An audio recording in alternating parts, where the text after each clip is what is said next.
जो यीशु मसीह ने पूरे मानव जाति के लिए एक ही बार क्रूस पे चढ़ के, याद रखना, एक ही बार क्रूस पे चढ़ के पूरे मानव जाति के लिए अपने बलिदान को दिया है, अपने खून को बहाया है, अपने लहू को दिया है। और लहू इसलिए देना जरूरी था, लहू बहाया जाना इसलिए जरूरी था क्योंकि बाइबल कहती है कि जब एक मनुष्य ने पाप किया, जब आदम ने पाप किया, तो वो पाप जो है पीढ़ी दर पीढ़ी हर एक के जीवन के अंदर आया। हालेलुया। वो पाप मेरे और आपके अंदर भी आया। हम पापी थे जन्म से ही, चाहे हमने संसार में आके कोई पाप ना किया हो, पर फिर भी क्योंकि हमारे पिता ने, उनके पिता ने आदम से लेकर जो पाप चलता रहा था, वो पाप हमारे खून के अंदर था। और उस पाप को मिटाने के लिए एक लहू की जरूरत थी, एक बलिदान की जरूरत थी। और वो ऐसे बलिदान और लहू की जरूरत थी जो निर्दोष हो, जो निष्कलंक हो, जिसने कभी पाप ना किया हो, जिसका खुद का लहू शुद्ध। हालेलुया। यीशु मसीह का क्रूस के ऊपर से वो ये है, यीशु ने कहा, हे पिता इन्हें क्षमा कर क्योंकि ये जानते नहीं कि ये क्या कर रहे हैं। हालेलुया। ये किनके बारे में यीशु मसीह ने बोला? ये उन लोगों के बारे में बोला जो उसके बारे में षड्यंत्र रच रहे थे, योजनाएं बना रहे थे, उसको मारने के लिए जो है उतावले थे, उसको क्रूस की सजा देने के लिए जो है चीख रहे थे, चिल्ला रहे थे। और आखिर में उन्होंने ऐसा ही किया। यीशु मसीह को जिस रात पकड़वाया गया, पूरी रात उसको जो है उसके बदन पर 39 कोड़े मारे गए। अब कोड़े हम सब जानते हैं क्या होता है। कोड़े उस समय की जो सजा थी, एक लेदर की बेल्ट, और लेदर की बेल्ट में नुकीले पथरीले जो कील होते हैं, पत्थर के तीखे कील, वो उसके अंदर होते थे और वो उसके बदन पर, नंगे बदन पे मारे जाते थे। और बाइबल बताती है कि जब कोड़ा मारकर कोड़ा खींचा जाता था तो उसके बदन का मांस जो है उसके साथ उतर आता था। हालेलुया। मैं तुझसे सच सच कहता हूँ कि आज ही तू मेरे साथ स्वर्ग लोक में होगा। हालेलुया। उसने उससे कहा, मतलब यीशु मसीह ने उस चोर से कहा कि आज तू मेरे साथ कहां पर होगा? स्वर्ग लोक में होगा। हालेलुया। और उससे पहले कि जब हम घटना देखते हैं, वचन में लिखा है 42 में, तब उसने कहा, हे यीशु, जब तू अपने राज्य में आए तो मेरी सुधि लेना। हालेलुया। 2 डाकू थे और 2 में से एक ने यीशु मसीह पे विश्वास किया। और उस डाकू ने बोला कि जब तू अपने राज्य में आएगा तो क्या करना? मेरी सुधि लेना। हालेलुया। अब मैं तुझसे, परिस्थिति में जब यीशु मसीह को वो डाकू देख रहा था, और उस परिस्थिति में भी उस डाकू ने क्या किया? यीशु मसीह पर विश्वास किया। हालेलुया। क्या किया? यीशु मसीह पर विश्वास किया। ये आसान बात नहीं है ना? ये आसान बात नहीं है कि उस सिचुएशन में भी हम यीशु मसीह पर क्या करें? विश्वास करें, है ना? कई लोग ये सोचेंगे ये तो खुद लटक रहा है, ये क्या हमें बचाएगा, है ना? लेकिन जो दूसरा दोषी था, दूसरा अपराधी था, उसने क्या किया? उस सिचुएशन में भी उस पे विश्वास किया। और विश्वास करके उसकी प्रार्थना क्या थी? उसकी प्रार्थना थी, जब 42 वचन पढ़ते हैं, हे यीशु जब तू अपने राज्य में आए तो मेरी सुधि लेना। Hallelujah, hallelujah. परिस्थिति में जब यीशु मसीह को वो डाकू देख रहा था, और उस परिस्थिति में भी उस डाकू ने क्या किया? यीशु मसीह पर विश्वास किया। हालेलुया। माता और उसके चेलों को जिससे वह प्रेम रखता था पास खड़े देखा तो अपनी माता से कहा, हे नारी देख ये तेरा पुत्र है। हालेलुया। ये उस समय की बात है जब यीशु मसीह क्रूस पे लटके हुए थे और अपनी माँ को देख रहे थे। उस समय भी देखो, बड़ी सोचने वाली बात है, उनको अपनी माँ का दर्द महसूस हो रहा था। जितने माता हैं यहाँ पे, वो अपने बच्चे को तकलीफ में देख के कितना तड़प रहे होते हैं ना। उस समय वो क्रूस पे हैं, अपनी माँ के दर्द को महसूस कर रहे हैं कि मेरी माँ के ऊपर क्या बीत रहा है ना। उस समय उन्होंने अपनी माता से कहा, हे नारी देख ये तेरा पुत्र है। परमेश्वर ने अपनी माँ के दर्द को फील किया कि मेरी माँ मेरे बाद उसका सहारा कौन होगा, या उसको रोती रहेगी या वो बहुत तकलीफ में होएगी। तो उस समय उस क्रूस पे लटके हुए भी अपने माँ के दर्द को फील कर रहे थे, और उन्होंने उस माँ के लिए, जो यूसुफ जो उनका चेला था जिससे वो बहुत प्यार करते थे, उन्हें अपनी माँ की देख के लिए कहा कि हे नारी देख ये तेरा पुत्र है। हालेलुया।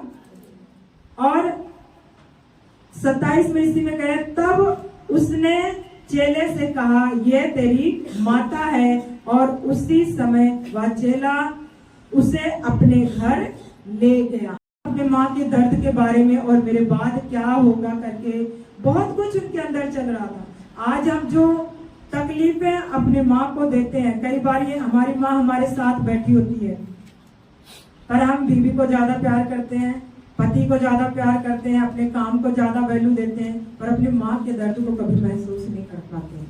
प्रभु यीशु मसीह ने इसलिए उस समय इस वचन को बताया, इस शब्द को बोला, क्योंकि वो अपनी माँ को दर्द को महसूस कर रहा था। और जो आज हम हैं, वही बात प्रभु यीशु हमें भी सिखाते हैं कि हम अपने माँ के दर्द को महसूस करें।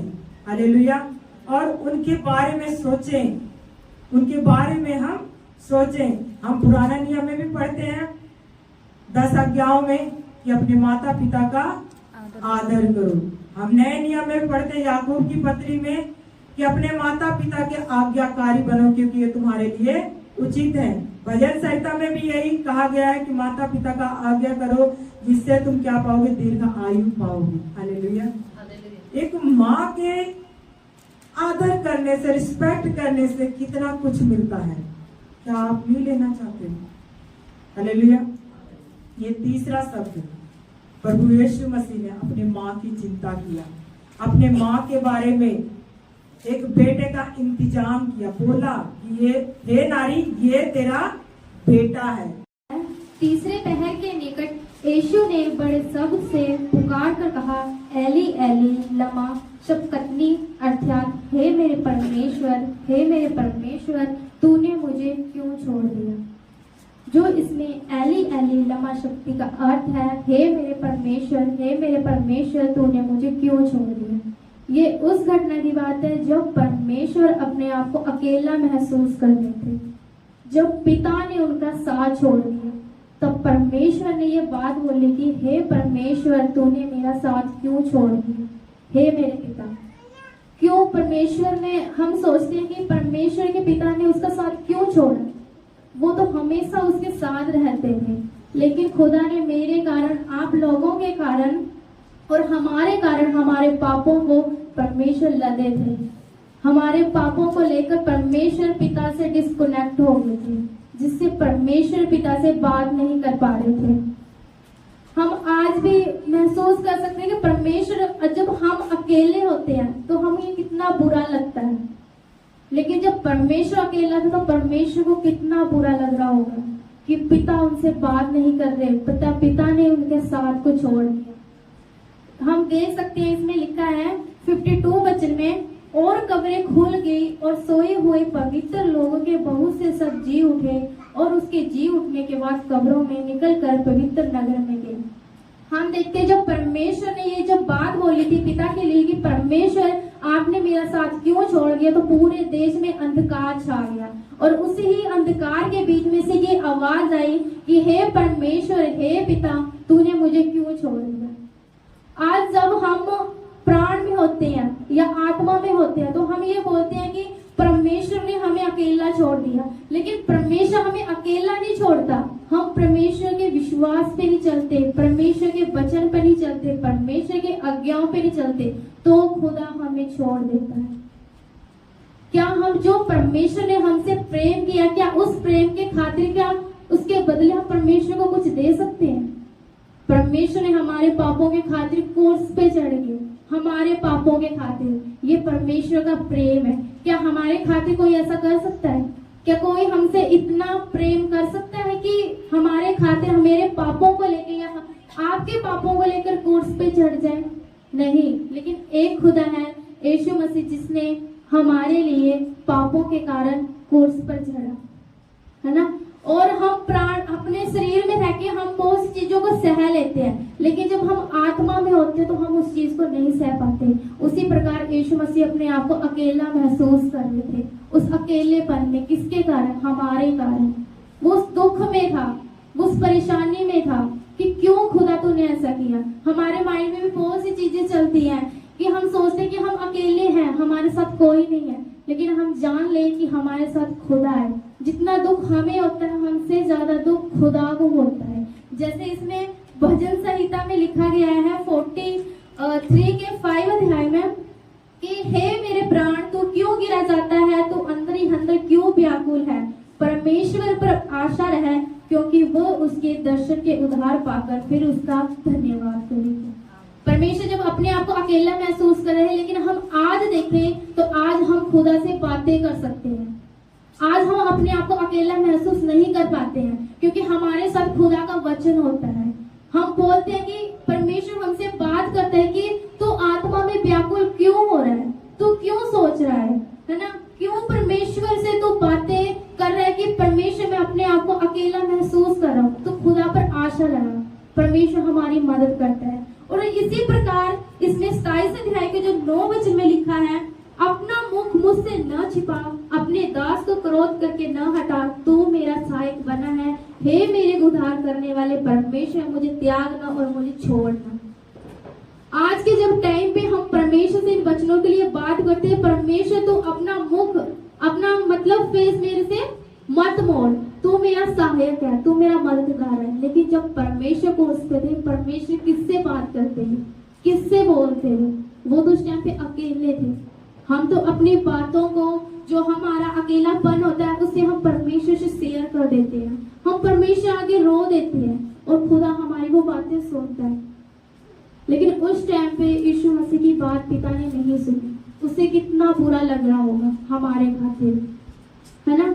तो हम क्या परमेश्वर से वादा करें कि परमेश्वर हम तेरे प्रेम में चलेंगे, तेरे दिखाए हुए वचन में चलेंगे, तेरी आज्ञा पे चलेंगे, और जो हमने पाप किए हैं या जो पाप या बुराई उनसे नफरत करेंगे। खुदा हमसे कुछ नहीं चाहता, खुदा ये चाहता है कि तुम पाप करना छोड़ो, तुम मुझसे प्रेम करो, क्योंकि खुदा के जैसा प्रेम हमसे कोई नहीं कर सकता। हम देख सकते हैं अपने आस पड़ोस में या अपने लोगों में या अपने रिलेटिव में, लेकिन खुदा से ज्यादा हमें प्रेम कोई नहीं कर सकता और खुदा से ज्यादा हमें कोई समझ भी नहीं सकता। लोग आपके बारे में गलत बातें बोलेंगे, बेशक वो आपके फेस के आगे आपसे मीठी बातें करेंगे, लेकिन पीठ पीछे क्या करेंगे? आपकी बातें करेंगे।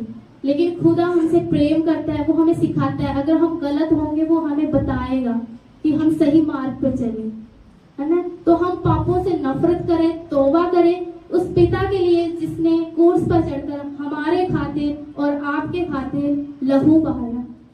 हालेलुया। क्योंकि खुदा हमारा पवित्र है, उसने कोई पाप नहीं किया था, कोई दोष नहीं लगा था उस पे, वो निर्दोष था, बिल्कुल पवित्र था खुदा। लेकिन पिता उससे बात करना छोड़ दिया। क्यों? हमारे खातिर। क्योंकि उसमें क्या था, पाप था, है ना। पाप से वो परमेश्वर लदे थे, इसलिए प्रभु उनसे क्या हो गए, डिस्कनेक्ट हो गए। जब हम पाप करते हैं तब परमेश्वर भी हमसे क्या हो जाते हैं, डिस्कनेक्ट हो जाते हैं, हमसे बात नहीं करते, खुदा हमें छोड़ देता है। किसकी गलतियों से, हमारी गलती से। हम परमेश्वर पे दोष ना लगाएं कि परमेश्वर तूने हमें छोड़ा, हम तेरे वचन पे चलते हैं। हम में कमियां, हम परमेश्वर के वचन पे नहीं चलते, उस पे मन नहीं लगाते। केवल जब हम प्रार्थना में बैठे होते हमारा ध्यान कहीं और होता है, लेकिन खुदा हमें बोलता है कि जब तू मेरी आराधना में बैठे तो अपना मन मेरी ओर लगा।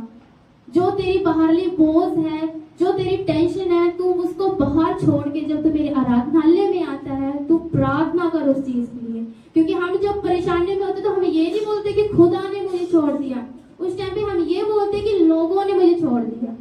हम लोगों को ज्यादा मानते हैं, लोगों को ज्यादा जरूरी समझते कि हाँ लोगों ने हमें छोड़ दिया। लेकिन उस टाइम पे जब हम प्रार्थना करें खुदा से, हम खुदा से बोले खुदा हमारी गलतियों को तू क्षमा कर, हमारे पापों को तू क्षमा कर, तू मुझे छोड़ मत। तो परमेश्वर हमसे बात करता है कि तू अपने मन में परमेश्वर से आशा कर और अपने प्राण को व्याकुल ना होने दे, क्योंकि मैं तेरा क्या हूँ, सहायक हूँ। क्रूस पर उन्हें चढ़ाया गया और उन्होंने अपने प्राणों को त्याग दिया। वो जानते थे कि भी मेरे साथ ये सब कुछ होगा, क्योंकि प्रभु यीशु मसीह की जो आने की गवाहियां थी वो पहले ही यशायाह की पुस्तक में बोल दी गई थी कि एक कुंवारी स्त्री गर्भवती होगी और वो एक बेटे को जन्म देगी, और वो बेटा क्या होगा, हम जितने भी लोग हैं हम सबके लिए क्या होगा, हमारा एक उद्धार करता होगा, उद्धार के रूप में जन्मेगा। तो जब यीशु मसीह को क्रूस पर चढ़ाया गया, उस समय यीशु मसीह ने जितनी भी पीड़ाएं सही, जैसे कि हमने पहले कलमे में दूसरे में पढ़ा है कि यीशु मसीह को ताड़ना दी गई, उनके सिर पर क्रूस कांटों का ताज पहनाया गया और उन्हें भाले से भेदा गया था उनके हाथों और पैरों को। तब परमेश्वर यीशु मसीह ने ये सब जान लिया कि अब सब कुछ पूरा होता है, और पूरा होने के बाद पवित्र शास्त्र में उन्होंने एक शब्द बोला कि मैं प्यासा हूँ। मैं आपको ये चीज बताना चाहती हूँ कि मैं प्यासा हूँ। सब कुछ पूरा होने के बावजूद भी यीशु मसीह ने कहा कि मैं प्यासा हूँ। ये जो प्यासा शब्द इस्तेमाल किया गया प्रभु यीशु मसीह ने, ये जो प्यास थी उनकी, क्या वो भूख प्यास थी? जो हम खाना खाते हैं, हम रोटी खाते हैं, क्या ये वाली भूख प्यास थी? नहीं मेरे भाई बहनों, ये वो प्यास नहीं थी। इसका मैं आपको एक मत्ती इसी पुस्तक का 4वां अध्याय बताऊंगी, ऐसे बताना चाहूंगी। यीशु और सामरी स्त्री के बारे में सबने सुना है ना, हमने बाइबल में कई बार पढ़ा भी है। उसमें ये बताया गया था कि यीशु मसीह एक दिन जा रहे थे और रास्ते में जब वो गलील के लिए जा रहे थे तो उनको एक स्त्री मिली, सामरी स्त्री, और यीशु मसीह को वहां पर कुएं पे पानी भर रही थी, और यीशु मसीह को जब प्यास लगी तो यीशु मसीह ने उनसे पानी मांगा उस स्त्री से, और स्त्री ने बदले में उसे क्या कहा कि आप तो क्या हो, यहूदी हो और मैं एक सामरी स्त्री हूँ। यहूदी तो सामरी लोगों के यहाँ का पानी नहीं पीते हैं, लेकिन प्रभु यीशु मसीह ने उसे ये कहा कि अगर तू जानती कि मैं कौन हूँ तो तू ये ना कहती। अगर तू उन वरदानों के बारे में जानती, तू मेरे बारे में जानती कि मैं किससे आया हूँ और कौन हूँ, तो तू मुझसे कभी ये बात ना कहती। सच में वो सामरी स्त्री जो थी नहीं जानती थी कि यीशु मसीह कौन है, लेकिन यीशु मसीह जानते थे कि ये सामरी स्त्री कौन है और मैं इसके पास क्यों आया हूँ।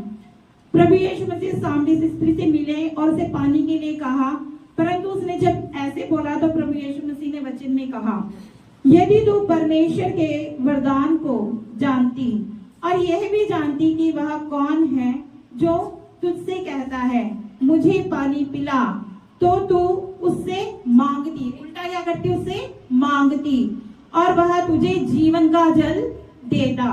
सामरी स्त्री ने उससे कहा कि हे प्रभु, तेरे पास जल भरने को कुछ भी नहीं है और कुआं गहरा है, तो फिर भी तू क्या कहता है, जीवन का जल तेरे पास है।